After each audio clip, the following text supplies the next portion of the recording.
And detectives from the Crime Research and Investigation Bureau of the Directorate of Criminal Investigations cracked a ring of suspected fraudsters who have swindled teachers of millions of shillings, promising jobs, promotions, and transfers in the name of the Teachers Service Commission. Now, 4 suspects arrested outside Committee Maximum Prison are said to have conned teachers of a total of 2.5 million shillings within the last 3 months.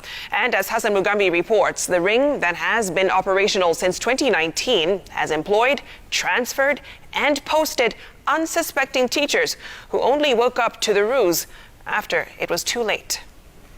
It was a sudden end for the 4 suspects, including a former and a current TSC staffer who have in the last few years ripped off teachers with promises of jobs, transfers and promotions. Caught in the act were 38-year-old Japheth Kialo, a former human resource officer at the Teachers Service Commission who was fired on grounds of questionable integrity.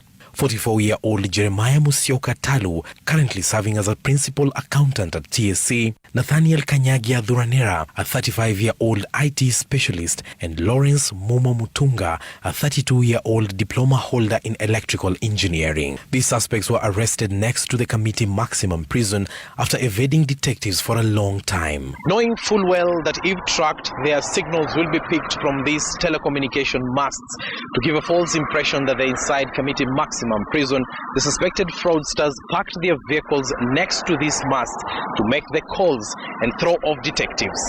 For quite some time, detectives probed complaints from teachers thinking that prisoners were behind the ruse, only for them to track with precision and find the suspects in this vehicle that acted as their makeshift office next to the maximum prison. This is how the job was done.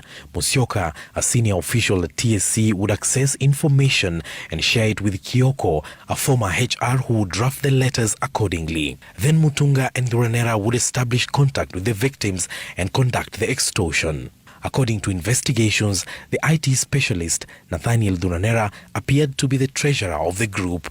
A phone found in his possession, registered as Moses Mureithi Dhuranera, received the money from teachers across the country. In the last 3 months, Dhuranera received 2.5 million shillings before systematically sharing the loot with the rest of the suspects. Sources privy to the investigations intimated to Citizen TV that the cartel went to an extent of extorting some 50,000 Kenya shillings from a teacher who had failed in an interview conducted at TSC and issued him with this posting letter to a school in Makueni County. After 3 months of not receiving a salary, the teacher was directed to TSC headquarters, where it dawned on him that the letter was fake and the TSC number issued non-existent. The same happened to a candidate who was posted as the Deputy Director of Education in Mandera East Sub-County, only to find out that he was swindled. The suspects who are in police custody are expected to be arraigned Monday, where they will face an array of charges, including unauthorized possession of personal data, unauthorized disclosure of personal data, obtaining money by false pretense, and acquiring proceeds of crime. Hassan Mugambi, Citizen TV.